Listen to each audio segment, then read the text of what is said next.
participar por Zoom. Para preparar esta brevíssima intervenção, fiz o seguinte. Li primeiro a Constituição, designadamente os artigos 73, 74, 75, 76, 77 e 77, que são os que referem à educação, e depois fui, digamos, compulsar os variadíssimos documentos que existem, que constituem a doutrina social da Igreja. E verifiquei o seguinte, vamos ver, a doutrina social da Igreja é um conjunto de tal maneira rico e de tal maneira atual, não é? Porque a doutrina social da Igreja inicia-se no final do século XIX, não é? Com a Rerum Novarum, 1891, e depois vem por aí fora até este documento absolutamente fantástico e extraordinário, que é esta última, já não sei, é a Fratelli Tutti, do Papa Francisco. Depois existem imensas, enfim, todos, não tenho sinceramente, não tenho as encíclicas todas, mas tenho quase todas, as principais. Já fiz algumas coisas sobre, algumas intervenções sobre esta matéria. E verifico o seguinte, é que o que ressalta de mais relevante da doutrina social da Igreja são uma série de aspectos que eu irei focar, que não são muito transferíveis para a Constituição propriamente. São transferíveis para políticas educativas. Diria que são transferíveis e são base, ou devem ser base dos valores que a educação cultiva, ou que deve cultivar. Mas não tem a ver propriamente com o papel do Estado ou com o papel mesmo da escola, porque a educação começa em casa. A educação, o primeiro grande educador, os primeiros grandes educadores, é a própria família, são os pais, são todos aqueles que rodeiam a criança depois dela nascer. E a escola depois é um complemento. A Constituição dedica-se, sobretudo, à organização da escola, dizendo que existe uma rede pública, existe que tem direito à educação e à cultura, e que o Estado promove a democratização e promove a cultura e a investigação e a criação científica, e todos têm direito ao ensino, e garante um sistema público, um sistema geral de educação pré-escolar, uma educação permanente, eliminar o analfabetismo, enfim, tudo isto que está num documento que é um documento base, extensíssimo, não é? A nossa Constituição tem este defeito enorme de ser uma coisa com centenas de artigos. Eu penso que não vale a pena ter mais artigos sobre assunto nenhum. Digamos, se a minha opinião conta para alguma coisa, se eu tivesse que votar, votaria para que mexam um mínimo na Constituição e, de preferência, cortem bocados da Constituição, que temos Constituição a mais. A Constituição é excesso. Agora, o que não temos em excesso são os valores que decorrem da doutrina social da Igreja. Porque a doutrina social da Igreja, como eu dizia no início, é de uma enorme riqueza. A forma como os diversos papas foram evoluindo e terminando com este Papa absolutamente fantástico, como é o Papa Francisco. Eu acho que este documento do Fratelli Tutti devia ser obrigatório. Não é para os católicos. É para os católicos e para os não católicos, porque tem um escopo, tem uma forma de olhar para o mundo, e para o homem, e para a dignidade humana, para a dignidade da pessoa humana, que é universal. Aliás, o termo católico significa universal. E, portanto, nós, quando olhamos para os elementos essenciais da doutrina social, quais são? São a justiça no mundo, a defesa e a promoção da dignidade e dos direitos fundamentais da pessoa humana, o princípio da dignidade da pessoa humana, o princípio do bem comum, o princípio da subsidiariedade, que aliás percebi que trataram numa conferência anterior, o princípio da solidariedade, o dever de denunciar situações que ofendem a dignidade humana e cultivar nos seus membros o espírito crítico e a fuga de mentalidade sectária. Eu vou socorrer de um texto publicado em 94, de um autor chamado Jorge Teixeira da Cunha, que tem um texto muito interessante, em que este autor refere como os principais valores três essenciais. O primeiro, que é a opção pelos mais pobres, os direitos humanos e os valores da solidariedade e da subsidiariedade. Eu não sei que eram quatro, mas ele junta a solidariedade com a subsidiariedade. E a opção pelos mais pobres é muito própria da vivência cristã. A Fratelli Tutti praticamente é dedicada a todos os desfavorecidos. Sejam os pobres, sejam os deficientes, sejam aqueles que não têm emprego, sejam aqueles que estão fora, sejam os doentes, enfim, todos aqueles que são os chamados desfavorecidos.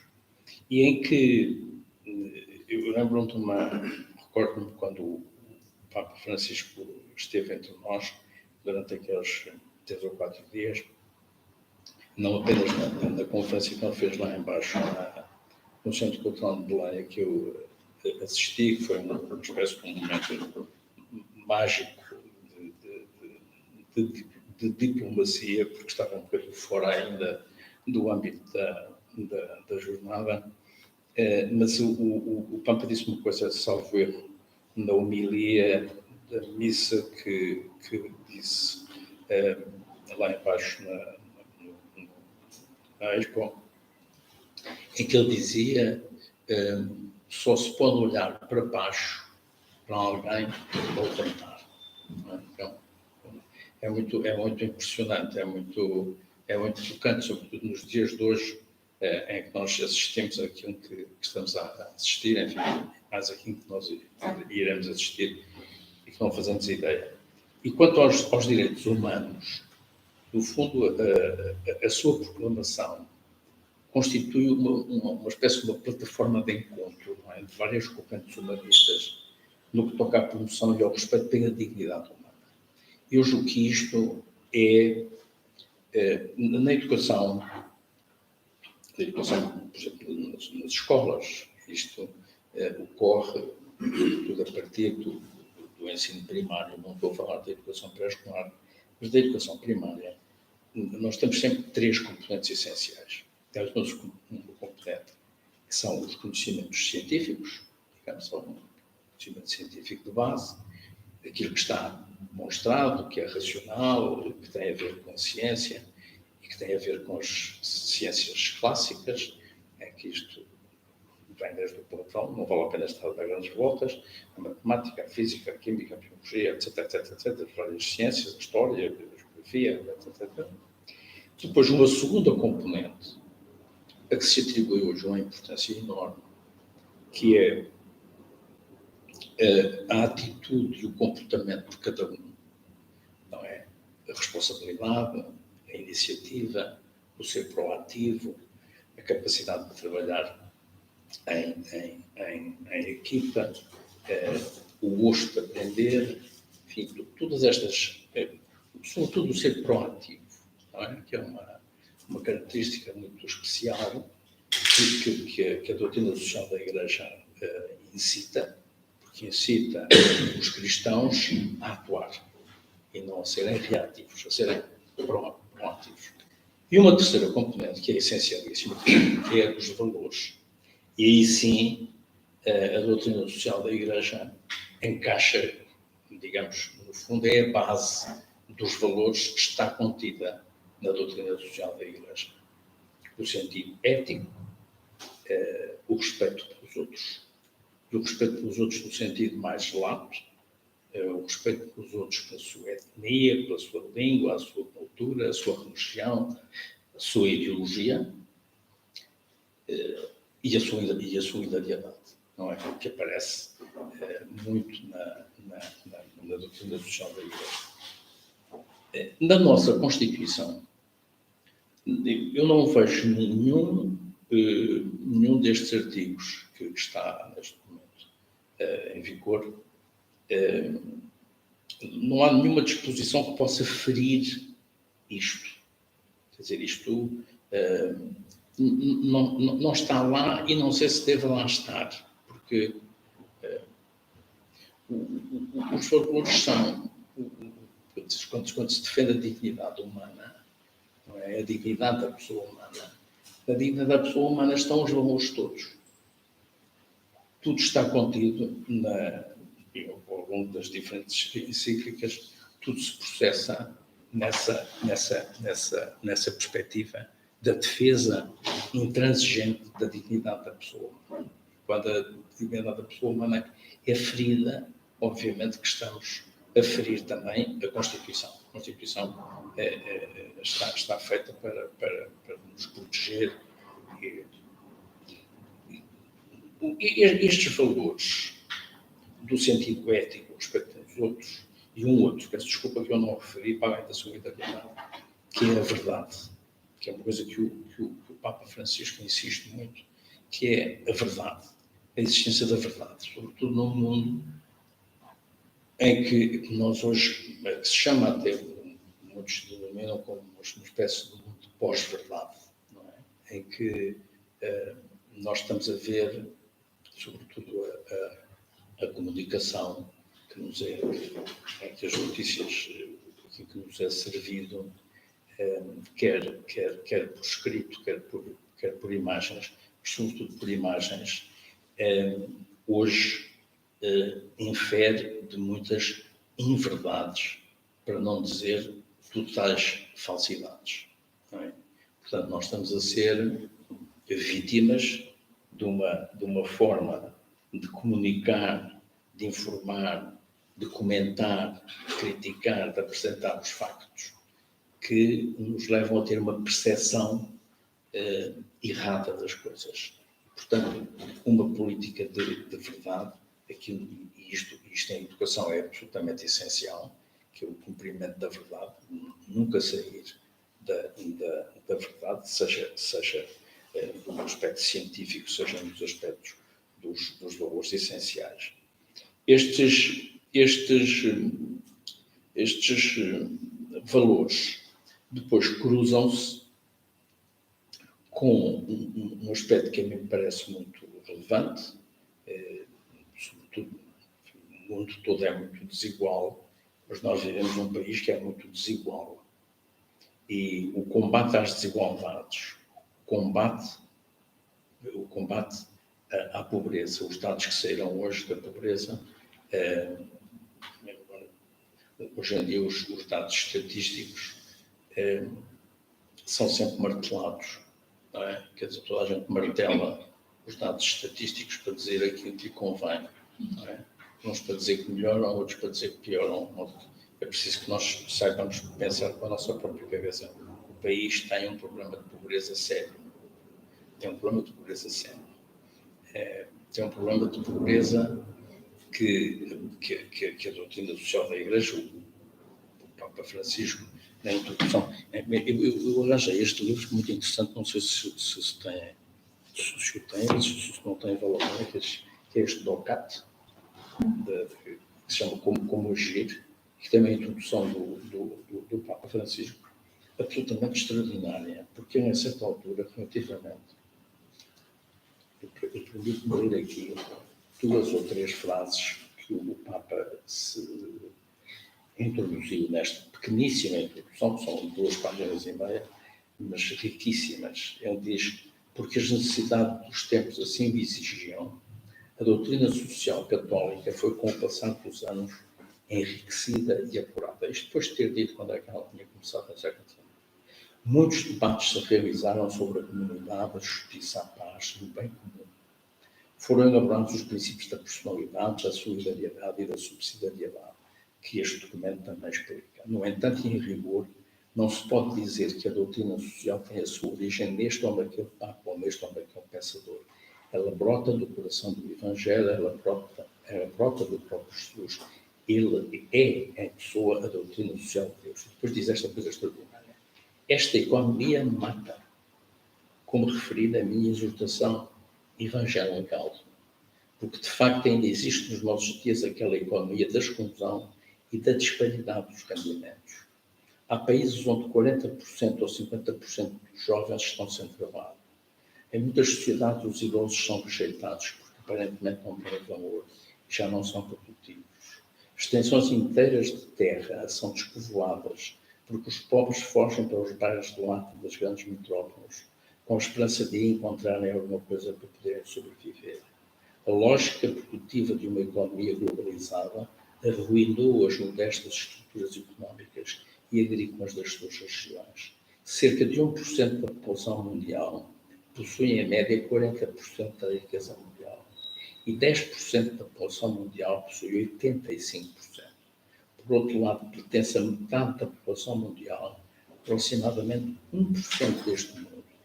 1,4 mil milhões de homens vive com menos de €1 por dia.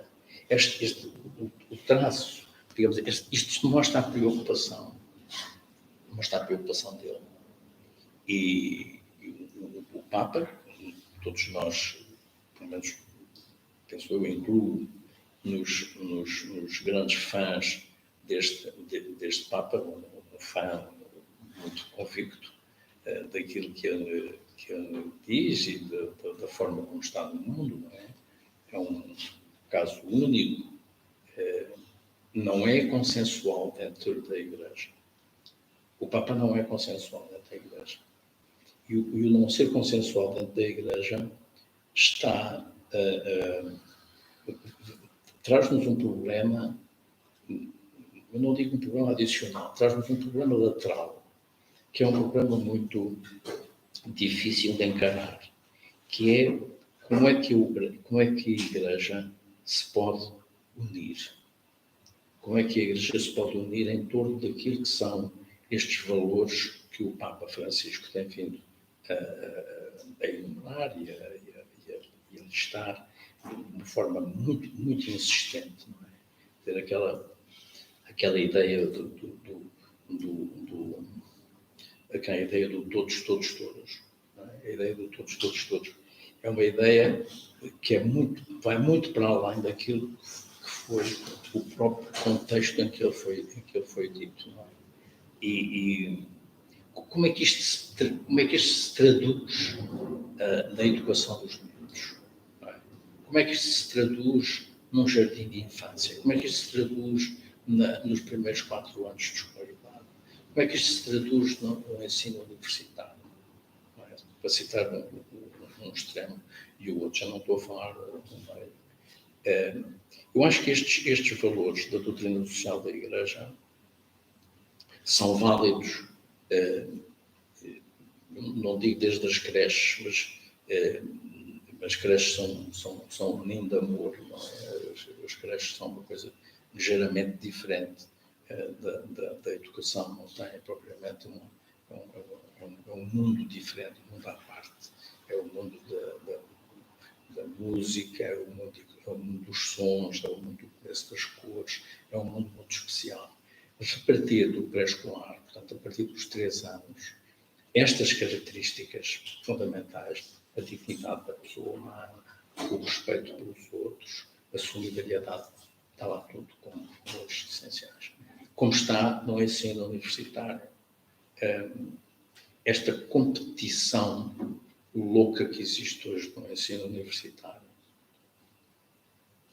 Eu recordo-me que há relativamente pouco tempo, é uma professora da Universidade, da Faculdade de Economia e Gestão de Barcelona, com quem eu trabalhei num grupo, alguns, dizia que tinha percebido que nos grupos, mesmo dentro dos grupos de trabalho que formavam, havia estudantes que escondiam informação dos outros.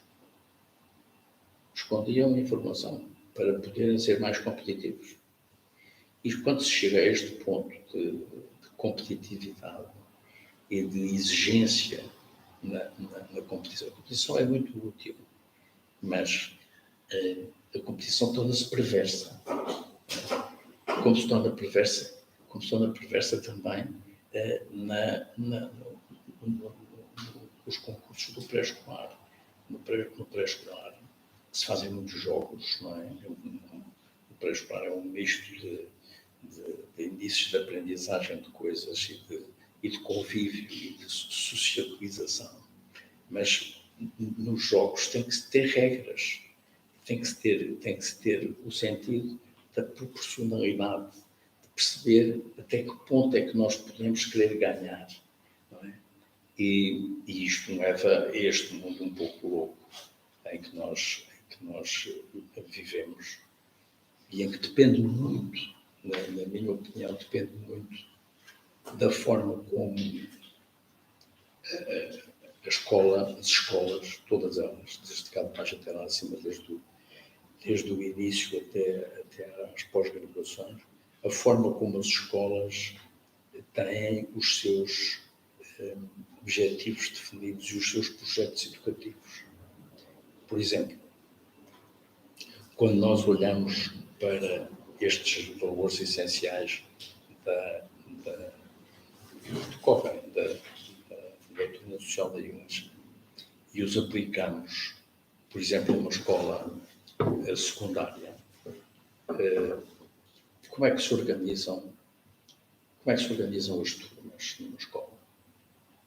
Que é uma responsabilidade da administração, da direção. Como é que se organizam? Misturam-se os miúdos de várias etnias, põem-se em etnias à parte, dividem-se por níveis de classificações, uns são melhores, outros são piores. Criam sistemas em que é possível ter uma espécie.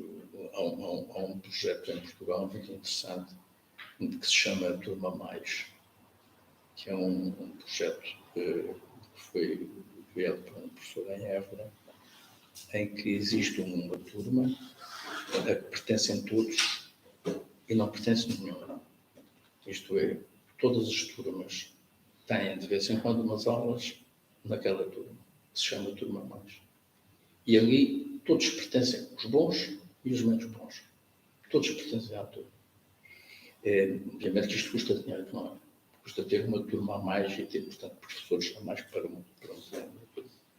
Mas isto significa um combate contra as desigualdades. E se há coisa que a doutrina social da Igreja hoje mais insiste, é das desigualdades. Aliás, se nós virmos qual foi uma das primeiras frases da Rerum Novarum, a Rerum Novarum, o Papa Leão XIII, na Rerum Novarum, dizia esta coisa, para escrever de um modo claro, sem equívocos: retirar ao operário o seu merecido salário é um pecado favorável aos céus. Porque, no fundo, a Rerum Novarum aparece no início do processo de industrialização e aparece no início da utilização de uma mão de obra quase escrava, não é? Que é utilizada nas minas de carvão, com os miúdos, com crianças que quase não viam sol, não passavam a vida debaixo de terra a carregar as vagonetas de um sítio para o outro. Portanto, em resumo, e para não estar a amassá-los muito, eu compulsei a encíclica esta da Fratelli Tutti e tirei aqui alguns dos itens que me pareceram mais relevantes e em que está cá tudo. Está cá tudo. Devia ser um livro este devia ser de leitura obrigatória. Um dos capítulos chama-se As Sombras do Mundo Fechado. Trata dos direitos humanos, da globalização, das pandemias, a ilusão da comunicação e a esperança. O Papa Nós há bocado estávamos ali a falar no anúncio das meteorologias. Uma das preocupações das televisões, eu tive aqui há uns anos, tive 6 anos num programa de televisão, em que fazia um comentário às quintas-feiras com um amigo meu, que hoje é meu amigo, de lá dos amigos, o Luís Nobre Guedes. E a televisão tem uma preocupação, que é inquietar as pessoas, é inquietar-nos. Aquela coisa que se diz muitas vezes eles dizem, e o pior ainda está para vir. O pior ainda está para vir, sobretudo para pessoas que vivem isoladas, é uma coisa absolutamente catastrófica. Porque uma pessoa idosa, nós temos imensos idosos, muitos deles a viver sozinhos, em que se lhes diz, digamos, às 10 da noite, ou às 9h30 da noite, ou antes de irem para a cama, o pior ainda está para vir, a pessoa certamente se deita com uma enorme angústia. Mas isto é feito propositadamente, porque a televisão precisa de criar um clima atrativo, que é para que a pessoa no dia seguinte venha ver o que é que aconteceu, se morreu, se não morreu, se houve crime, se não houve crime, se houve invasão, se não houve invasão. E, portanto, o Papa termina este capítulo com a ideia da esperança. Depois, aquilo a que o Papa presta uma enorme atenção, e que é uma coisa absolutamente essencial, que é baseado na parábola do bom samaritano, a que ele chama um estranho caminho.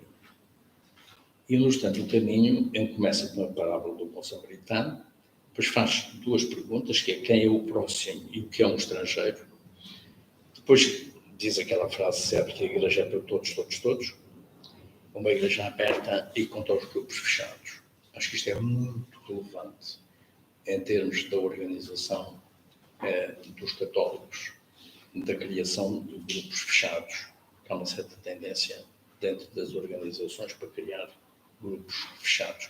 Até nestes meios que nós utilizamos, dos WhatsApp e destas coisas todas, a ideia dos grupos fechados não são nada grupos fechados, não é grupos fechados em si, porque toda a gente entra a toda a parte, porque toda a gente entra na CIA e no FBI e na Mossad, portanto, mais facilmente entram num grupo de WhatsApp criado por 20 ou 30 pessoas. Depois, o pensar em gerar um mundo aberto. Eu acho que esta ideia é uma ideia que deve transparecer para tudo o que seja educação. As sociedades abertas que integram todos, o amor universal que promove as pessoas e os direitos sem fronteiras.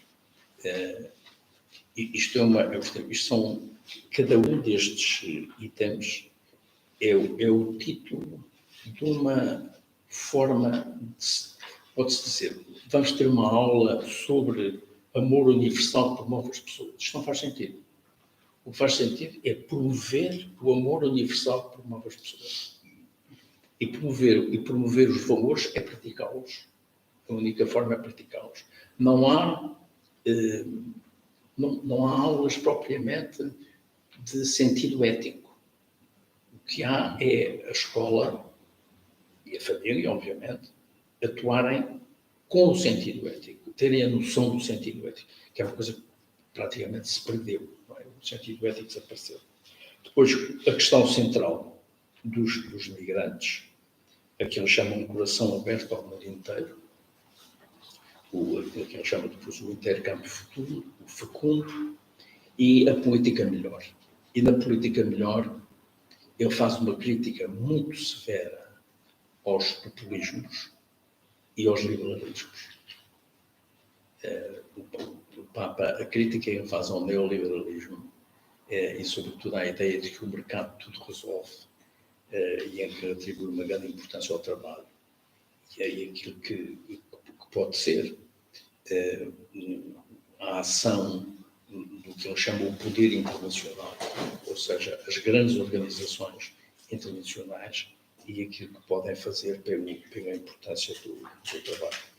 E depois, ainda o que ele chama o empenho com o objetivo de organizar e estruturar a sociedade de modo que o próximo não se venha a encontrar na miséria. Eu acho que este aspecto é muito relevante, tem a ver também com as desigualdades, tem a ver com a pobreza, tem a ver com este mundo um bocado louco em que nós vivemos. Depois eu tenho a ideia de uma nova cultura, um diálogo e amizade social, um percurso de um novo encontro, começar a partir da verdade e as religiões ao serviço da fraternidade do mundo e a questão da paz. Este último, as religiões ao serviço da fraternidade do mundo, ele baseia-se muito na Fratelli Tutti, baseia-se muito, como certamente sabem, na reunião que ele teve com um imã, com um líder muçulmano, em que ambos se entenderam sobre o papel das religiões como grandes agentes da paz, mas também temos as religiões como grandes agentes da guerra. Não? E, infelizmente, por vezes, parece até mais da guerra do que da paz, não é? Mas se olharmos mesmo para a história da Europa, ficamos um bocado abismados, porque uma grande parte das guerras na Europa foram guerras religiosas, não é? E guerras religiosas completamente inúteis. Completamente inúteis. A guerra de católicos e protestantes, que durou 30 anos, hoje é uma ideia completamente absurda. Não é? É uma ideia incompreensível.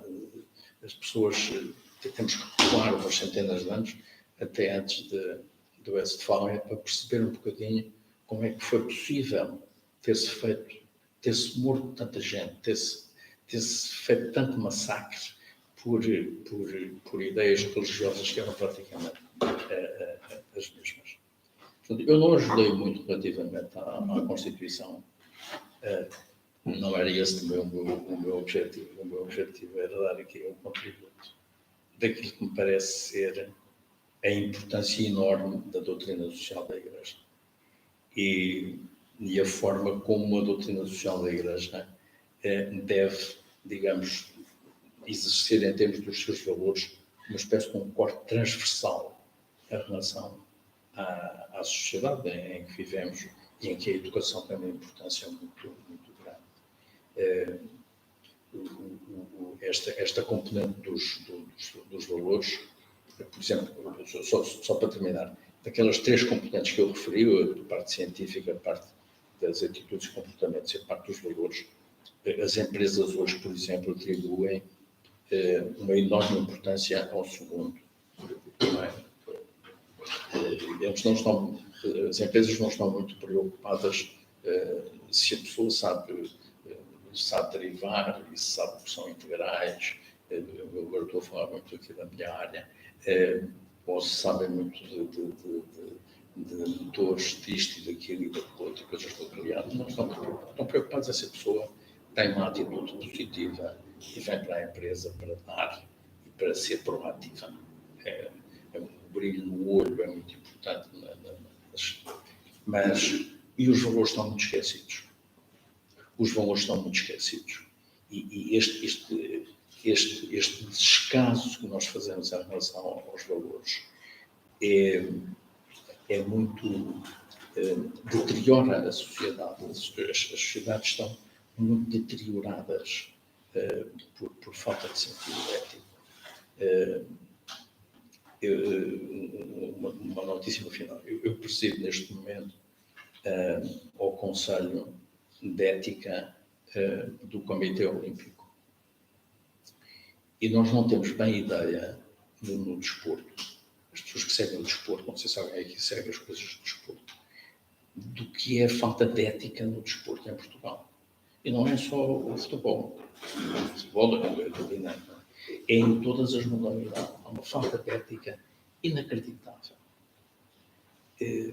Combate, estamos neste momento, a vezes conseguimos ter um grande combate, aproveitando o ano olímpico de 2024, os Jogos Olímpicos em Paris, e fazer uma grande campanha pelo sentido da ética no desporto. Porque a falta de ética vem desde os miúdos com 11 anos e dos pais que se degladiam nos jogos dos filhos, em que se batem uns aos outros, porque estão convencidos de que os miúdos vão ser todos cristianos normais, coisas desses. A falta de ética é uma coisa muito... Estou aqui a falar com um médico que conhece bem o que são os problemas da ética numa profissão que é tão sensível às questões éticas, que talvez até mais do que em muitas outras profissões, não é? Pela natureza do trabalho que... Eu sou um bocadinho hipocondríaco, portanto, quando falo com médicos, tenho sempre um grande respeito relativamente aos médicos. Muito bem, obrigada, Sr. Engenheiro, obrigada pela sua Eu, quando estava assim a preparar, e descobri que o Papa Francisco tinha lançado um pacto educativo global a propósito da encíclica, na sequência da Laudato Si. E achei interessante também, enfim, um princípio escolar, a ideia da educação como uma... Relativamente ao pacto, isso posso dizer, há bocadinho falou da minha experiência quando passei pelo governo, houve uma coisa que eu fiz, escrevi chamei um pacto educativo, que apresentei no Parlamento e apresentei aos parceiros, apresentei aos pais, apresentei às autarquias, aos sindicatos, etc. E apresentei a todos os parceiros e a resposta, sobretudo dos partidos, foi zero. Foi possível dialogar com as associações de pais, foi possível dialogar com a Associação Nacional de Municípios, foi possível dialogar com a Igreja, foi possível dialogar com os sindicatos, não foi possível dialogar com os partidos. Os partidos não querem um pacto educativo. Não querem um pacto educativo porque não querem que a educação saia da barganha política, da luta política. E isto implica, um pacto educativo implica uma grande capacidade de diálogo, coisa que o Papa Francisco também é um grande adepto. Eu lembro, só para terminar, quando lançámos o pacto educativo, eu lancei simultaneamente com o programa de educação pré-escolar, na altura, em 96. E, dada a importância da Igreja, eu entendi que tinha que me dirigir à Igreja. Eu era muito amigo, na altura, do Bispo de Aveiro, que era o Bispo da Pastoral da Educação, e lembro do dia. Foi no dia 13 de junho de 1996. Era feriado em Lisboa, que era o dia de Santo António, e eu fui com o Dr. Guilherme Oliveira Martins, fomos a uma casa de retiros em Albergaria e almoçámos com o Sr. Dom João, que era o Bispo Conde de Coimbra, e com o Bispo de Aveiro, a quem apresentei. Eu disse: olha, nós vamos fazer isto e queremos aqui o envolvimento da Igreja, porque a Igreja tem um papel muito grande ao nível do pré-escolar. Foi assim que acabámos de fazer um acordo, que depois foi transformado num acordo escrito, enfim, com todas as responsabilidades do Estado. É preciso ter vontade. Pode ser agora que o Papa Francisco consiga, a partir desta ideia de educação integral, esperamos. Obrigada, Sr. Engenheiro, muito obrigada. Passava agora ao Zé Diogo, para nos falar sobre a saúde. Enfim, Zé Diogo dizia-me exatamente o que é que se pretende, perguntava o que é que se pretende que eu fale. Eu sabia: Zé Diogo, tens absoluta liberdade dentro destas temáticas da saúde, portanto, estou curiosa para saber qual é que foi o resultado final da tua reflexão. Começo então também por agradecer à Associação de Juristas Católicos o convite e e dizer que é uma honra partilhar aqui este painel e dizer também que sinto que, ao longo destes últimos anos, a Associação dos Juristas Católicos e a Associação dos Médicos Católicos cresceram numa cumplicidade e numa interação que nos beneficiou a ambos. Estava aqui a ouvir o Sr. Engenheiro a falar de desporto e lembrei-me de uma metáfora desportiva para caracterizar estas duas associações, agora que a Seleção Nacional tem tido um percurso imaculado de caminho para o próximo europeu. Parece-me que a Associação dos Médicos Católicos seria assim o Rubem Dias, um defesa central pouco dado a grandes fintas, às vezes vai nos cantos e marca uns golos, mas essencialmente vai fazendo assim, um trabalho mais objetivo. E comparava a Associação dos Juristas Católicos ao Bernardo Silva, mais fantasista, mais hábil, capaz de criar onde às vezes não há espaço, fazer espaço e depois desmarcar os avançados. E acho que esta interação tem sido boa para ambos e sem dúvida que seria algo que nós gostávamos de continuar a promover. Depois de ter falado com a Inês e de ter perguntado a mim próprio e a ela também de que modo é que eu poderia contribuir para esta reflexão fantástica que tenho vindo a fazer, penso que o tema mais comum que nos tem aproximado ao longo destes últimos tempos tem sido o tema da objeção de consciência. E falarei então nos próximos momentos sobre este assunto, porque é verdadeiramente um assunto que tem preocupado os médicos todos, também os juristas, especialmente os que estão atentos a estes assuntos, e presumo que uma boa parte da sociedade.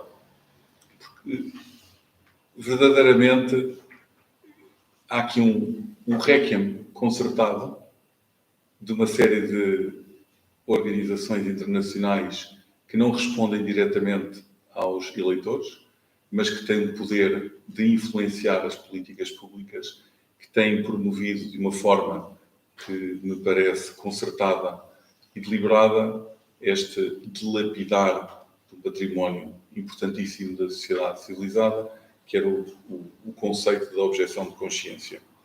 E por isso vou-me centrar a contar uma história, a partilhar algumas inquietações e, no fim, deixar algumas questões para também continuar o debate.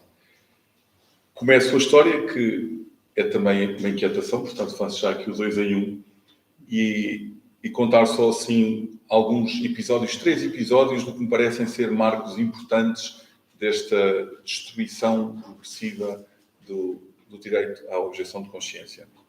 O primeiro em 2016, passado na Organização das Nações Unidas, onde na sequência de uma instituição que entendeu que não deveria fazer o aborto a uma mãe e a um pai que entendiam que também não havia indicação para tal, emitiu uma deliberação onde considerou pela primeira vez que o aborto era um direito humano. E isto foi dito num documento escrito da Organização das Nações Unidas e desde aí tem sido replicado de forma incessante por outras. Um segundo episódio, este passado na União Europeia, um relatório sobre a situação da saúde e dos direitos sexuais e reprodutivos no contexto da saúde das mulheres, o famoso relatório de Matites, um tema, aliás, sobre o qual a Inês e eu próprio tivemos o gosto de poder escrever um artigo no Jornal Observador. E, de uma forma muito breve, este relatório insta os Estados-membros a despenalizarem o aborto e a combaterem os obstáculos ao aborto legal nesta construção que vinha desde a tal Declaração da ONU. E solicita, portanto, aos Estados-membros que se alinhem com estas normas internacionais em matéria, voltam a sublinhar, de direitos humanos. Reconhece que, sim, por razões pessoais é possível que os profissionais médicos possam invocar a tal cláusula de consciência, porém salientam que esta cláusula não pode interferir com o direito do doente ao pleno acesso aos cuidados de saúde. E, portanto, entre outras recomendações, sugere aos Estados-membros que tomem em consideração a distribuição geográfica que fazem dos médicos, no sentido de poderem proporcionar em todos os locais o acesso a este suposto direito humano. E mais longe, este relatório afirma mesmo, lamenta, dizem eles, a prática comum nos Estados-membros que permite que médicos e instituições médicas inteiras se recusem a prestar serviços de saúde com base na chamada cláusula de consciência. O que conduz à recusa, e agora estou a citar, de serviços de aborto por motivos de religião ou de consciência e põe em perigo a vida e, novamente, os direitos das mulheres. Considera este relatório que é um progresso, sublinho um progresso, considerar esta objeção como uma recusa da prestação de cuidados médicos. Eu vou repetir. Depois de ter considerado que havia um conceito chamado de direito humano ao aborto, mais tarde aquilo que é dito é que o progresso é quando o direito à objeção de consciência for promover a ideia de que exercer a objeção de consciência é promover uma recusa da prestação de cuidados médicos. Este relatório, na altura, causou bastante sururu e foi votado e aprovado em 2021, e infelizmente faz parte do articulado dos relatórios que são promovidos pela União Europeia. Terceiro capítulo desta pequena história. A Organização Médica, a Associação Médica Mundial, World Medical Association. Esta associação é uma associação que nasceu dos destroços da Segunda Grande Guerra, em 1947, e nasceu precisamente da preocupação dos Estados, que na altura também fundaram outras organizações internacionais da mesma índole, de evitar que, relativamente aos médicos, fosse permitido criar condições a que os médicos não pudessem deixar de obedecer e que atentassem contra a dignidade da pessoa humana. E desde 1947 até hoje, tem havido uma série de presidentes desta Associação Médica Mundial, um deles conhecido português, o professor António Gentil Martins, e foram atualizando os seus códigos de ética ao longo de todos estes anos. Houve múltiplas versões e a última versão, que começou a ser discutida no final de 2020 e início de 2021, tinha um artigo com uma proposta de redação, na altura era o artigo número 27, em que dizia o seguinte, e cito: a objeção de consciência só pode ser considerada se a continuidade de cuidados está assegurada através da referenciação efetiva e atempada a outro médico. Isto é, o que estava aqui dito era que se um doente me procurar para fazer um aborto, para fazer uma eutanásia, uma mutilação genital, uma cirurgia de transgênero, etc., eu posso não querer fazer, mas tenho que mandar alguém que faça, não só de forma efetiva, mas rápida. Isto era o que estava proposto. Mais uma vez, isto suscitou uma intervenção de várias associações médicas, não só a Federação Internacional das Associações Médicos Católicos, mas também muitas outras, alguns institutos de bioética bastante conhecidos e de reconhecido valor. A Associação Portuguesa dos Médicos Católicos fez também um comentário e foi interessante porque houve uma discussão que foi bastante aberta. Houve duas reuniões depois desta, uma em Washington e uma segunda depois de uma final em Berlim, no final de 2022. E nesta de Washington, eu tive acesso a um e-mail de um dos médicos que participou nesta conferência e que, com enorme candura, descreve, ele é um médico que faz parte da Associação Americana dos Médicos Católicos, e ele conta, eu não vos vou ler o e-mail, porque é um e-mail pessoal, mas o contexto é este. Nós percebemos que havia um artigo problemático que ia ser aprovado e entendemos que deveríamos propor uma redação alternativa e que o deveríamos fazer in situ. E, portanto, vários médicos, 12 médicos da Associação dos Médicos Católicos Americanos, foram a esta reunião em Washington fazer lobby. Ora, nenhum deles tinha experiência lobbyista profissional, e então ele relata, pois, mas de facto foi muito, muito interessante, porque nós queríamos inscrever na conferência, mas antes tínhamos que nos fazer sócio desta associação, e pronto, e percebemos que realmente a coisa fazia sentido, e acabámos por nos inscrever, e chegámos lá todos, e depois percebemos que a forma de fazer lobby era falar com as pessoas sobre o que estava em cima da mesa, e que esta Associação Médica Mundial era muito mais aversa ao risco e à confusão do que aquilo que nós tínhamos pensado. E por isso nós distribuímos pelas várias mesas do Congresso, durante os períodos das refeições, porque não tínhamos direito a nenhuma intervenção formal, e fomos levantando o tema, e de todas as pessoas com quem falávamos, recebíamos um acolhimento que realmente este articulado não era razoável. Em paralelo, promoveu-se um abaixo-assinado que envolveu centenas de professores de bioética do mundo inteiro que contestavam o modo como isto estava a ser proposto, e vou só citar algumas deste abaixo-assinado, porque realmente está muito bem escrito. Peço desculpa por ser em inglês, mas prefiro lê-lo em inglês do que estar aqui a fazer a tradução simultânea. E então, cito: "A physician who, in good conscience and in line with the reasonable body of medical opinion, judges a procedure to be harmful, discriminatory, unjust, or otherwise unethical, must not be placed under a professional, contractual, or legal obligation to identify and refer to another healthcare professional who would provide the procedure. If they do this, it is a direct attack on their conscience and moral integrity." E depois admitem que the physician should also seek to minimize any disruption of patient care. And if a physician cannot, in good conscience, provide what the patient requests, then he should, when appropriate, respectfully explain the reasons of the decision and, when appropriate, inform the patient of other options that are available. However, e este é um however importante, the physician is not ethically obliged to provide and must not be coerced into providing elective referral of a patient. E este texto teve um ótimo acolhimento, e aquilo que saiu desta reunião de Washington foi: sim, senhor, aquele artigo não corresponde aos nossos padrões de éticas, não é isto que nós defendemos, vamos rever.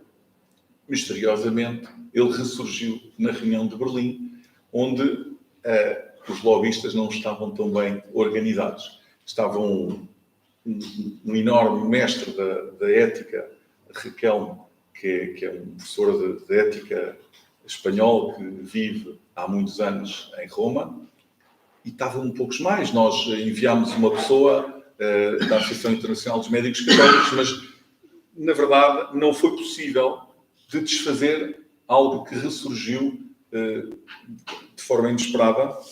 E então vou-vos ler como é que ficou o texto final, que não é tão mau quanto era suposto, mas, na minha opinião, continua a ser problemático. E novamente, peço desculpa por lê-lo em inglês.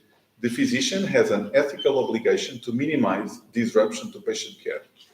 Physician conscious objection to provision of any lawful medical interventions may only be exercised if the individual patient is not harmed or discriminated against, and if the patient's health is not endangered. The physician must immediately and respectfully inform the patient of this objection and of the patient's right to consult another qualified physician and provide sufficient information to enable the patient to initiate such a consultation in a timely manner." Portanto, aqui entrou o tal artifício laborioso de utilização das palavras que os juristas são ótimos, mas não é dito de forma clara que um médico que objeta a fazer um ato tem que referenciar de forma atempada e efetiva, mas é dito que tem que informar que este procedimento é feito, agora só não tem que dizer aonde. Ficamos numa redação um bocadinho menos problemática. Então, para fazer aqui uma súmula destas três movimentações, da ONU, da União Europeia e da Associação Médica Mundial, diria três breves comentários. O primeiro, relativamente ao método, e dizer que, apesar desta linguagem enfática que surge em todos estes relatórios, a verdade é que nenhum destes relatórios é vinculativo, porque estas entidades não têm, efetivamente, o poder regulador. E é uma espécie de uma soft law que vai sendo dita, e esta é uma expressão da Inês, é uma espécie de uma soft law que aproveita de forma deliberada e consciente o ascendente que estas entidades têm para marcar o ritmo de uma discussão pública que depois acaba por ver-se aprovado de formas que não foram postas de forma clara quando os partidos colocam os seus programas e quando há discussões que envolvem uma democracia mais participativa. Segundo comentário, a ilusão. A ilusão para dizer que esta ideia dos direitos humanos é uma ideia que tem umas costas largas, verdadeiramente largas. É uma linguagem que imediatamente impõe respeito, porque em qualquer conversa onde nós estejamos, se falarmos, não, isto é uma questão de direitos humanos, imediatamente obtemos a aprovação de todas as pessoas que participam nesta conversa, porque nunca ninguém vai dizer, não, porque eu sou contra os direitos humanos. O conceito de direitos humanos é algo que pode ser utilizado com as costas muito largas. A verdade é que nenhum dos textos e nenhum dos tratados internacionais de direitos humanos, a Declaração Universal dos Direitos do Homem, o Pacto Internacional de Direitos Civis e Políticos, a Convenção Europeia dos Direitos do Homem, a Carta dos Direitos Fundamentais da União Europeia, mencionam o putativo direito ao aborto. Todos eles, ao invés disto, reconhecem a liberdade de consciência. E, curiosamente, estes relatórios que eu li, primariamente, não referem estes textos mais vinculativos. E, finalmente, terceiro e último comentário, antes de terminar, para falar da substância. E, relativamente à Constituição Portuguesa, sobre a qual eu não posso dizer absolutamente nada, porque não serei qualificado para comentar, serei como aquela pessoa que não tem jeito para a cozinha e lhe dão um livro de receitas e não acontece nada, os ovos continuam dentro da casca e a água continua sem se transformar em sopa. E eu não saberia fazê-lo. Mas sei ler e sei que há um artigo chamado 24º, que fala, perdão, o 41º, que tem uma consagração escrita apenas comparável ao direito à vida, que está incluído no artigo 24º, e à integridade física e moral. E em todos estes direitos, a palavra que surge é inviolável. Inviolável. Ora, como nós sabemos, daquilo que foi a evolução da lei portuguesa, esta inviolabilidade não foi perfeita. Ora, agir contra a própria consciência representa uma enorme violência contra a liberdade de cada um dos médicos. E o próprio Código Deontológico da Ordem dos Médicos, esse sim vinculativo, e se eu não o cumprir, sujeito a uma ação disciplinar da Ordem dos Médicos, diz de forma muito clara, no artigo 12, número 1, o médico tem o direito de recusar a prática de ato da sua profissão quando tal prática entra em conflito com a sua consciência ou ofendendo os seus princípios éticos, morais, religiosos, filosóficos, ideológicos ou humanitários. E depois diz no seu ponto 4, o médico objetor não pode sofrer qualquer prejuízo pessoal ou profissional pelo exercício do seu direito à objeção de consciência. E por isso, esta redação é uma redação com a qual penso que a enormíssima maioria dos médicos portugueses se sentem confortáveis e na qual se revêem. Temo que possa, em não daqui a muito tempo, vir a ser objeto de uma tentativa de alteração no sentido de acompanhar as tais alterações de soft law que não são vinculativas para a prática dos médicos. Isto é, quando se cria uma consciência que existem direitos que podem transformar algo como o direito à objeção de consciência numa coisa que não é absoluta, passa a ser relativa, então está o caminho feito para que, daqui aos próximos anos, e falou só da revisão da Constituição, e talvez também um dia essa ideia possa, de algum modo, invadir a Constituição. E por isso, gostaria de terminar com duas perguntas, e que deixo aqui à discussão. Não sei se as pessoas em casa também podem participar ou não, mas pelo menos deixo as perguntas para reflexão futura. E a primeira pergunta, e são perguntas de quem não sabe de direito, e por isso gostava mesmo da vossa opinião. Se é dito no Código Deontológico que se houver um risco de vida que já não pode ser invocado o direito à objeção de consciência, quando nós estivermos a falar de eutanásia, não pode considerar quem invoca a proibição de invocar o direito de consciência que está precisamente em risco a vida de alguém, que é o doente que pede para morrer. Isto é, será que o risco de vida iminente do doente que pede para que lhe tirem a vida pode ser a base para que a objeção de consciência não possa ser invocada? ou que pelo menos nos obriguem a mandar alguém que faça aquilo. E eu já assisti a múltiplas declarações públicas de pessoas que promovem ativamente a aprovação da eutanásia em Portugal e tenho ouvido repetidamente dizer que estamos todos de acordo com a objeção de consciência. Agora, se não faz, tem que dizer a quem faz e enviar rapidamente. Portanto, esta ideia está totalmente em cima da mesa e de forma reiterada a ser repetida. A segunda pergunta resulta de um debate ao qual eu tive o gosto de assistir aqui há alguns anos, entre dois juristas, duas pessoas de reconhecido valor, em que havia uma discordância, acrescento, dois juristas católicos, que discordavam relativamente ao modo como se pode invocar a objeção de consciência em atos médicos. Um deles, que era, se não estou em erro, mais constitucionalista ou constitucionalista, dizia que apenas nos atos em que a legislação explicitamente prevê a possibilidade de invocar a objeção de consciência é que esta pode ser feita, nomeadamente nas técnicas do aborto ou da reprodução artificial ou outras, e o outro que dizia que não, senhor, que em todas as circunstâncias onde de forma lata a minha consciência como médico seja violentada, eu posso invocar, mesmo que não exista uma lei específica que diga que eu posso invocar nesta circunstância em particular. E, portanto, deixava esta segunda questão para também ser discutida. Não quero, se calhar, uma resposta hoje, mas deixá-la para reflexão futura, porque me parece que estas duas questões vão ser continuadas a surgir na superfície do debate nos próximos tempos e ficam aqui as minhas inquietações também para ouvir-vos. Obrigado. Nós vamos trabalhando de vez em quando esta questão de liberdade de consciência e é sempre bom depois chamar à realidade e vermos qual é que é a mesma perspectiva dos médicos que estão a braços, não é? Com isto no dia-a-dia. Obrigada pela história que nos contaste e quanto às perguntas, sugiro que uses a caixa de correio da associação. Enfim, não sei, agora abro aqui um bocadinho para perguntas. Enfim, para responder à pergunta do Zé Diogo, ou para fazer perguntas aqui aos nossos oradores. Bem, eu vou abrir as hostilidades.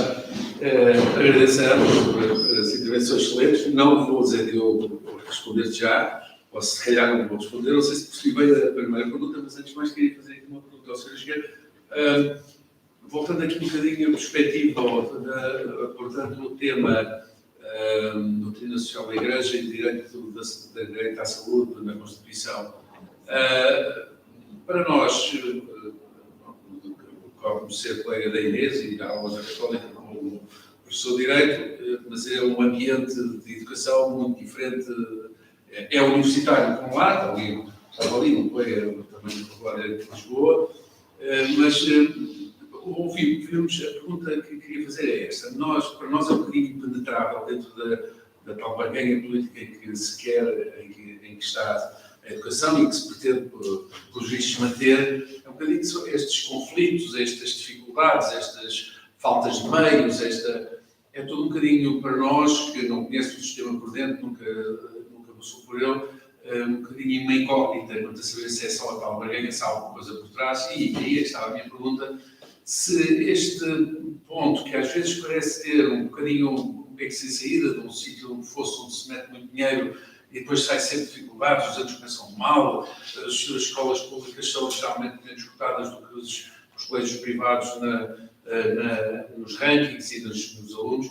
Se isto tem alguma coisa a ver com o princípio da subsidiariedade do Estado querer fazer demais e não ter capacidade de fazer? Não sei, era esta a minha pergunta igual. Portanto, achei muito ilustrativas e educativas as observações por essa transversalidade, no fundo, de fazer premiar a doutrina social da Igreja na vida da educação, mas perguntaria se há alguma coisa de ser o sistema o ponto em que está o sistema educativo nacional público tem alguma relação com... É apenas devido a essa barganha política ou é devido a alguma eventual violação do princípio da subsidiariedade, do Estado querer demais e não fazer, não deixar espaço, não entrar em esquemas colaborativos com privados, etc. Muito bem.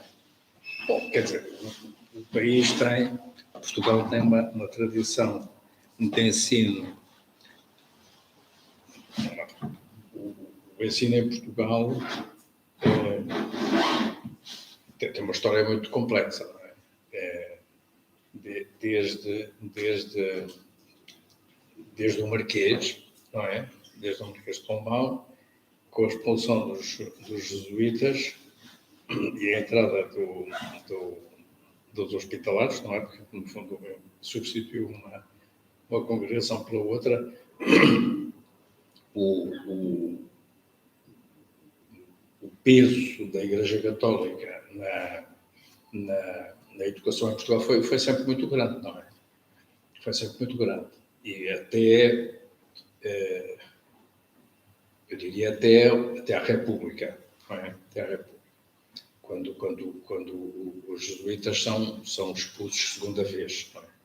Eu lembro do provincial dos jesuítas, quando eu estava no governo, de quem eu tinha uma relação muito próxima, e infelizmente já partiu, e ele dizia: nós estamos preparados para ser expulsos terceira vez. Quer dizer, temos capacidade para aguentar uma terceira expulsão. Mas a partir de 1911, não é, há uma espécie de diabolização que é feita do ensino católico. O Afonso Costa faz uma diabolização dos jesuítas, uma diabolização que é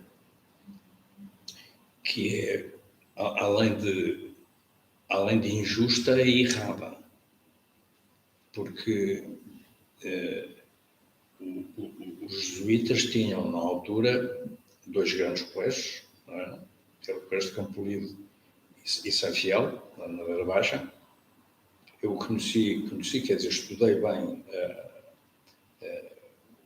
o Colégio dos Jesuítas de São Fiel, e o ensino, na altura, do ponto de vista experimental, do ponto de vista religioso, era muito radical, digamos.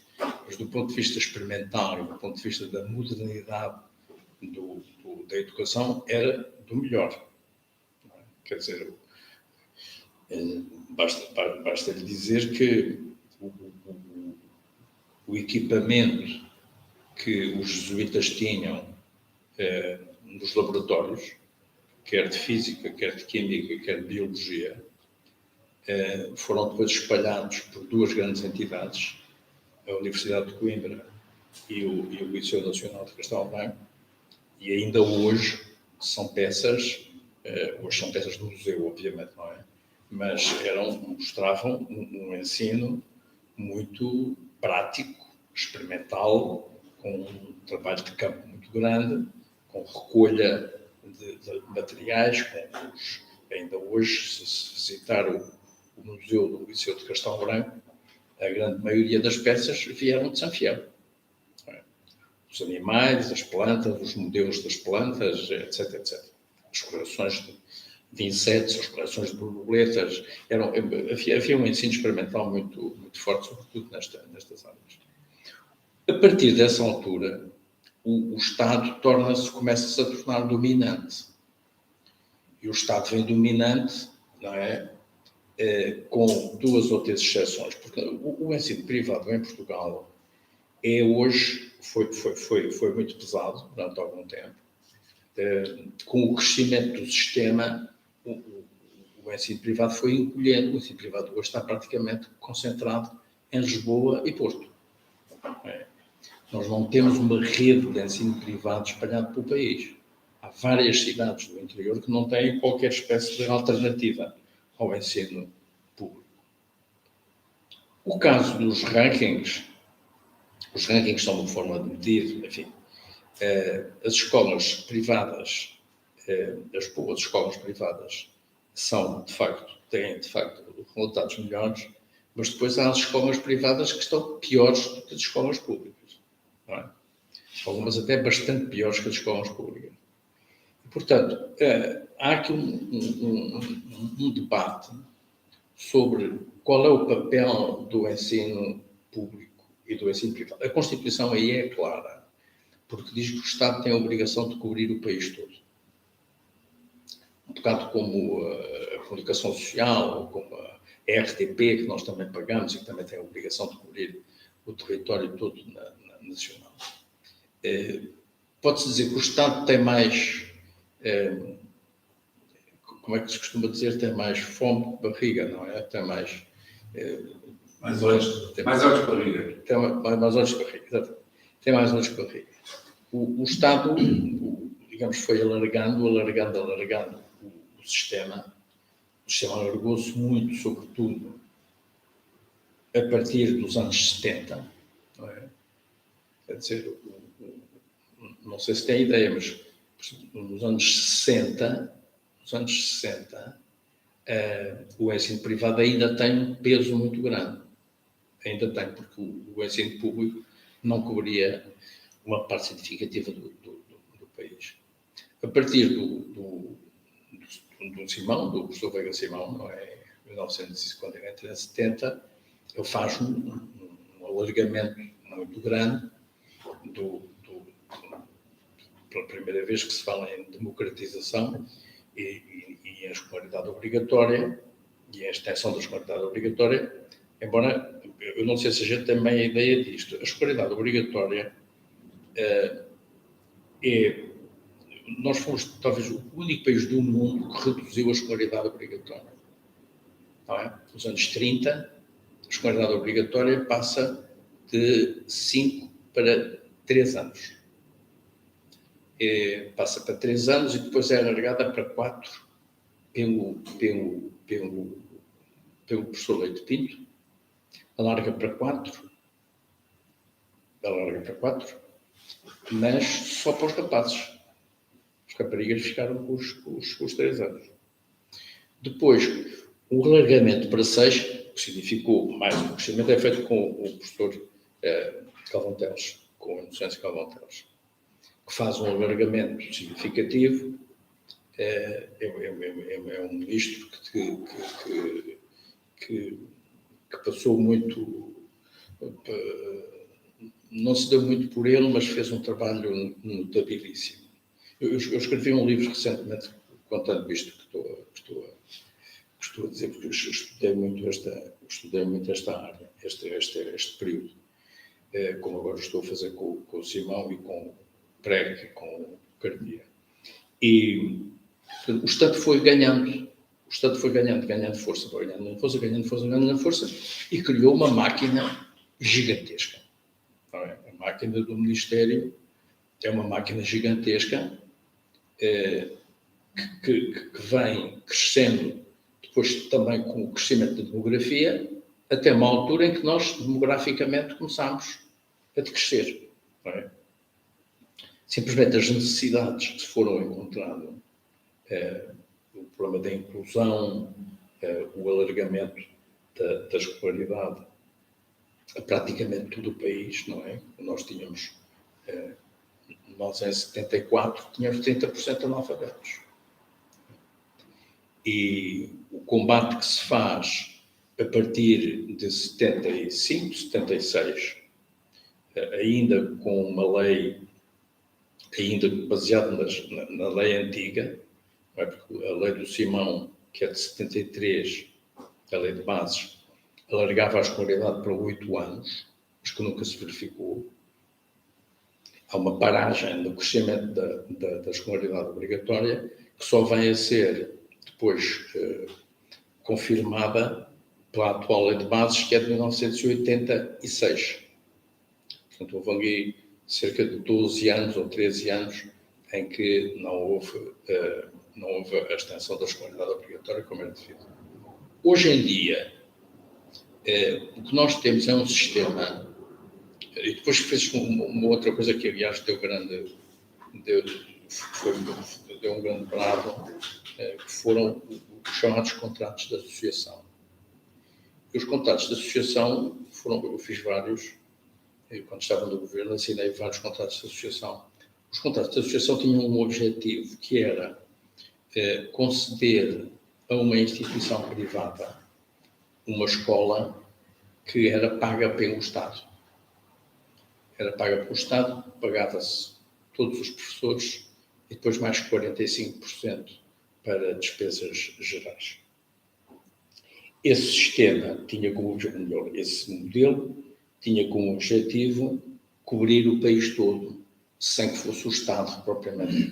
Portanto, era uma espécie de cumprimento da Constituição por interposta, como tantas outras funções que estão contratualizadas, sobretudo ao nível social, com as IPSS. Isto existe com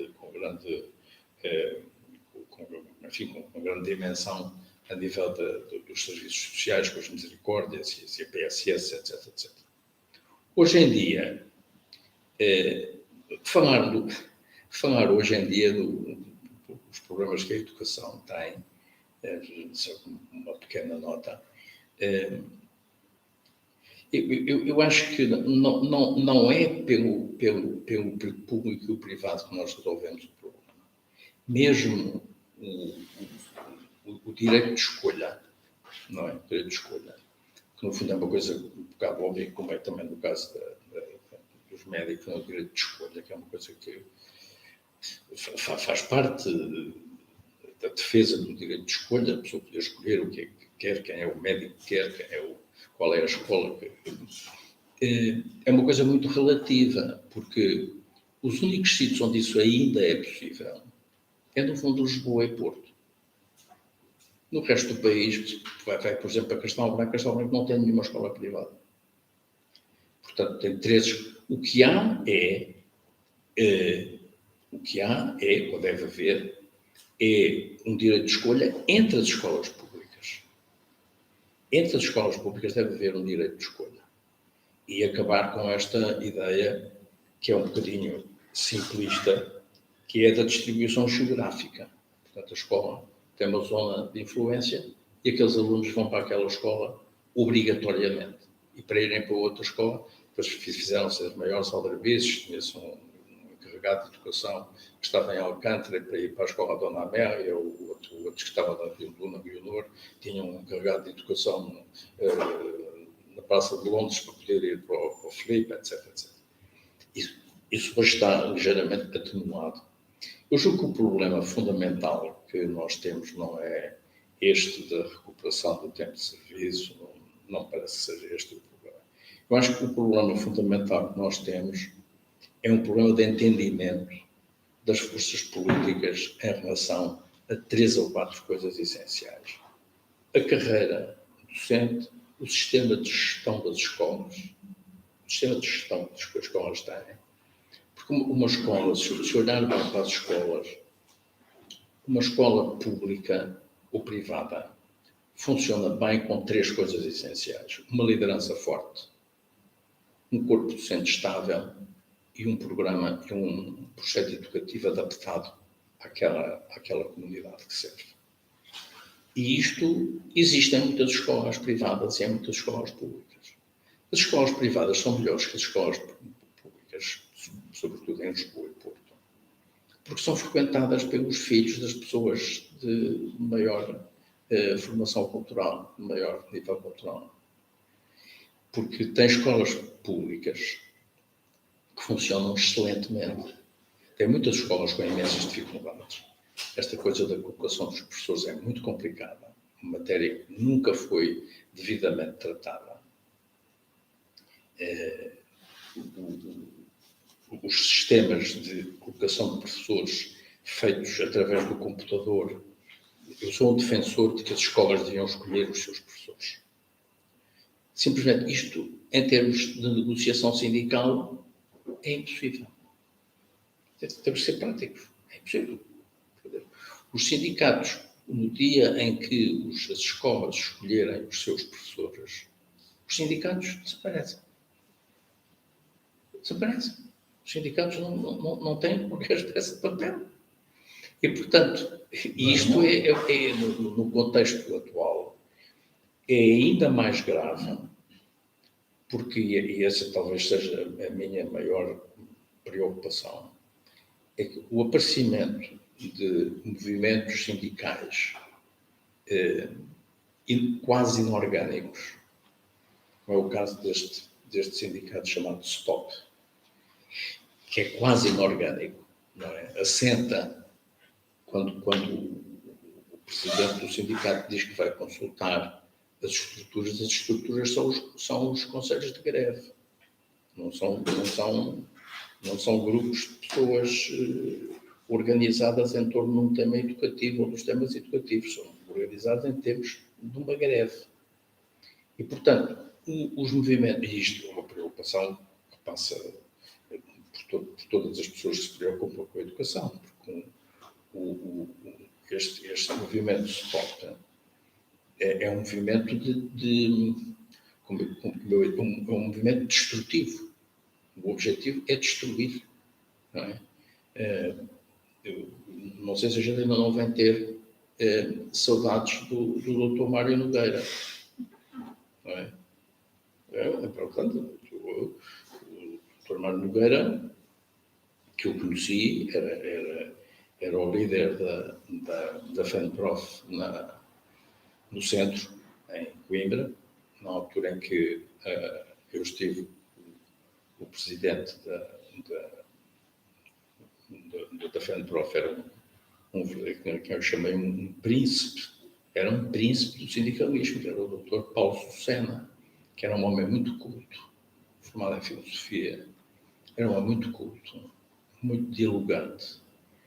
E hoje temos esta parafunda, não é? Que é uma coisa assustadora. Eu tenho um lema para manter a minha sanidade mental. Vejo muito pouca televisão. Pouquíssima. Vejo algumas coisas religiosamente, no caso dos jogos do Sporting, mas não vejo muito mais do que isso. Agora tenho acompanhado, obviamente, estas coisas de Gaza. Isto tem uma importância tal que a gente tem que estar razoavelmente informado. Agora, esta coisa dos debates e das declarações e das entrevistas e a saída da reunião, não vejo nada disso, que é para poder ter uma certa serenidade mental.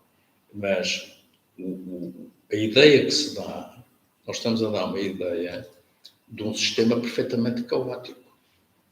Estamos a dar a ideia de um sistema caótico. É um sistema em que as escolas não funcionam, os professores não existem, os alunos não têm aulas, os alunos não sabem nada. Isto não é bem assim.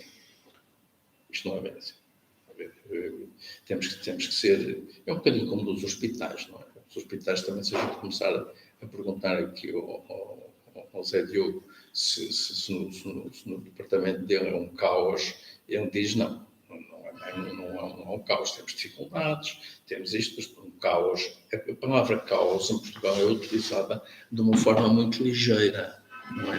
Porque as pessoas se calhar nunca viram o que é um caos. O caos é uma coisa um bocadinho mais complicada do que apenas estas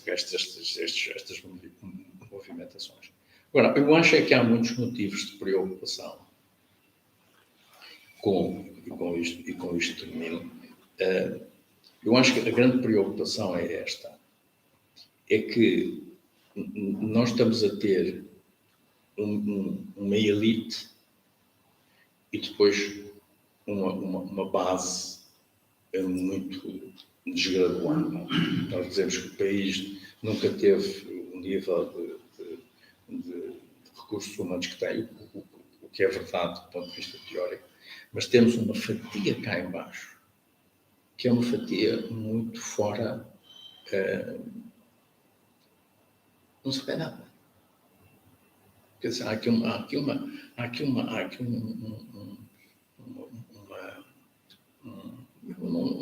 quero utilizar nenhum termo desagradável, mas há aqui uma espécie de um resíduo em que impera uma enorme ignorância, uma enorme falta de sentido, de responsabilidade, quer dos miúdos, quer dos pais, não é?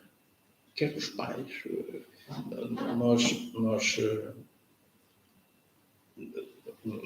Nós temos. Eu tenho um bocado a noção de que temos muita gente qualificada, muitíssimo qualificada, gente na medicina, na biologia, na matemática, nas engenharias, enfim, no direito, etc. Temos pessoas muitíssimo qualificadas, do melhor que a Europa pode ter. Temos escolas belíssimas a nível do ensino superior. Mas depois temos uma parte da população, há uma parte da população que não tem acesso a isto. A gente não nos proporciona. Por isso que eu acredito muito no começar cá por baixo. Acredito muito, por exemplo, no incremento enorme da educação pré-escolar. Quando nós fizemos o pré-escolar em 96, quer dizer, que montámos um pré-escolar e alargámos, nós hoje temos praticamente todas as crianças dos 5 anos, estão praticamente todas dos 4 também, dos 3 também, mas ainda há ali uma fatiazinha. Eu não sei se nos 3 anos estará nos 85, 80 e tal por cento, ainda há ali uns 10% de miúdos que não têm acesso. E esses miúdos ficam marcados para o resto da vida. Por força das famílias desestruturadas, as famílias que ainda não perceberam que a educação é a única forma que eles têm de sair do ciclo de pobreza em que vivem, não é? Porque, no fundo, vive-se num ciclo de pobreza que também tem a ver com a ignorância, tem a ver com a falta de cultura, tem a ver com a desintegração.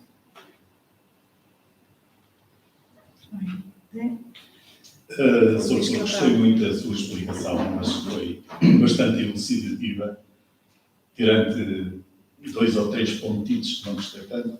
Por exemplo, não vou ter saudades nenhumas do Dr. Mário Nogueira.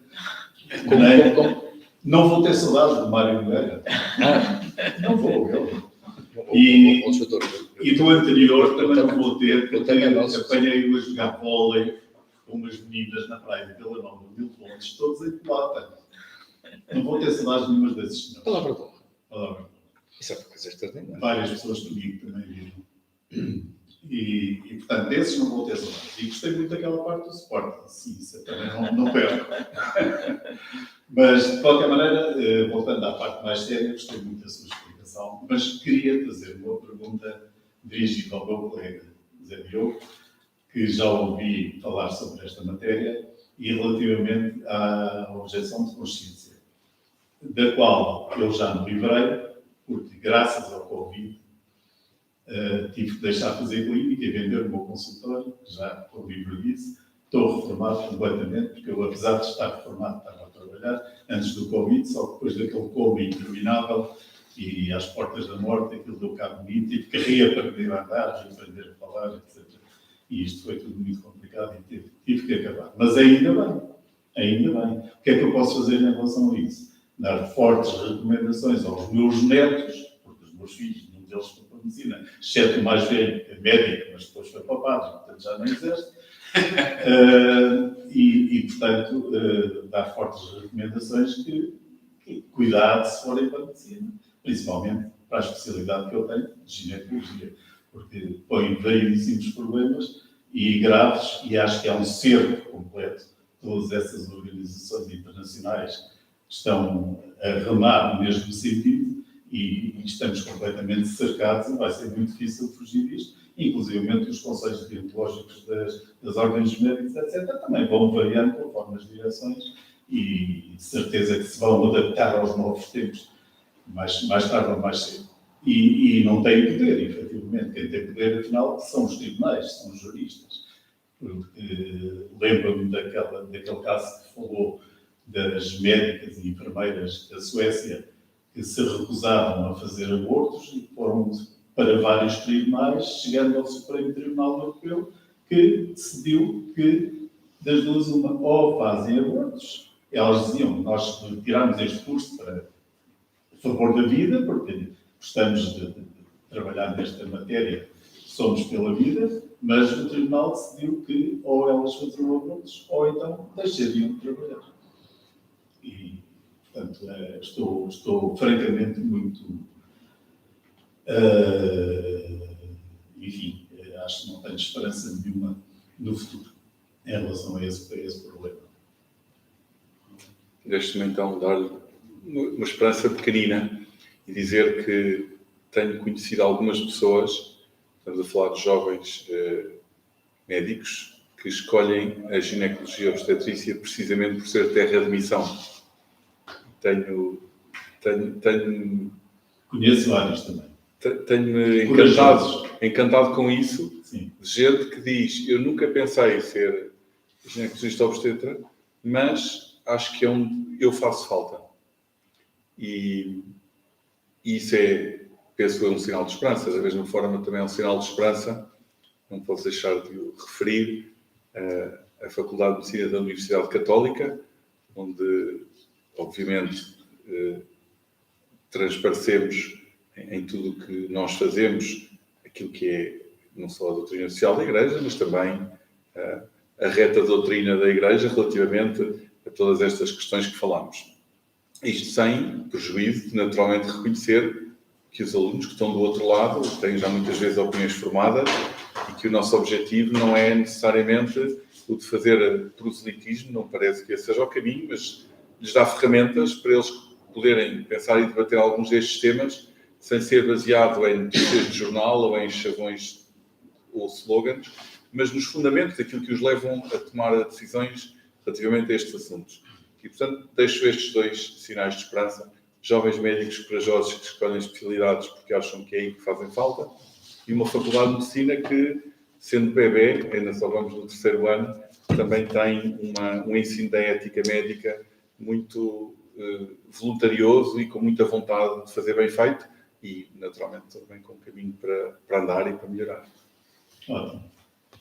Só para fechar com o quarto sinal de esperança, que é a atitude e o ativismo da Associação de Médicos Católicos, e não só, quer dizer, porque vistas as coisas da perspectiva do jurista, claro, o jurista, nós podemos dizer, não, mas é que depois este discurso no tribunal e no tribunal de júri tem muita importância. O facto de haver posições claras e posições tomadas, claro que todos sabemos a barragem mediática que sofremos, portanto é difícil para fazer passar as mensagens, mas acho que é uma coisa importantíssima e a vossa associação, e tu em particular, estão de parabéns, porque é de facto importante que os médicos, como médicos, e existindo, como tu disseste, uma enormíssima maioria de pessoas em que se revê ainda na objeção de consciência, de médicos que se revê na objeção de consciência, isso tem que passar. Isso tem que passar. É muito importante que passe, mesmo para o efeito da discussão material sobre a constitucionalidade ou não constitucionalidade das leis. Portanto, o agradecimento e o pedido é que, em todos os fóruns, isto seja debatido e que os médicos tomem posição, porque isso é um grande apoio para todo o resto da luta. Pronto, só para finalizar, quanto à segunda questão, na minha opinião, estamos a falar de um direito fundamental, não está na Constituição. O direito fundamental, estando na Constituição consagrado, não precisa de estar estabelecido em que condições é que se aplica. Tem que dizer todas as condições em que fizer sentido. Como qualquer outro, como direito à vida, quando está em perigo, quando está a morte, direito à liberdade, quando nós precisamos. E, portanto, estou de acordo completamente com o primeiro jurista, que eu não sei quem é, que diz que não é necessário nenhuma lei especial para prever que a objeção de consciência seja exercida ou não. Pois a lei pode regulamentar a forma como é exercido, mas também não o pode fazer de uma maneira que depois, na prática, legal. Agora, não precisa de nenhuma previsão concreta da lei ordinária para se aplicar ao direito fundamental. Isto é da minha opinião.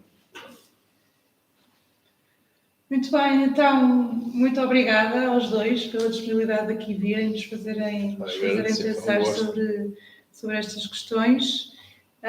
E convido já para, se quiserem, estarem na última conferência do nosso ciclo, que é dia 13 de novembro.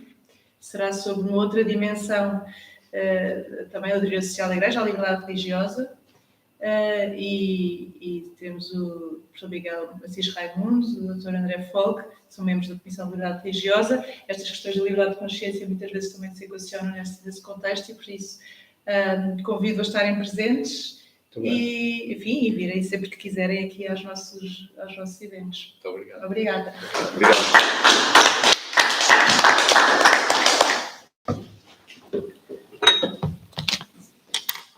Se me permitir, vou fechar.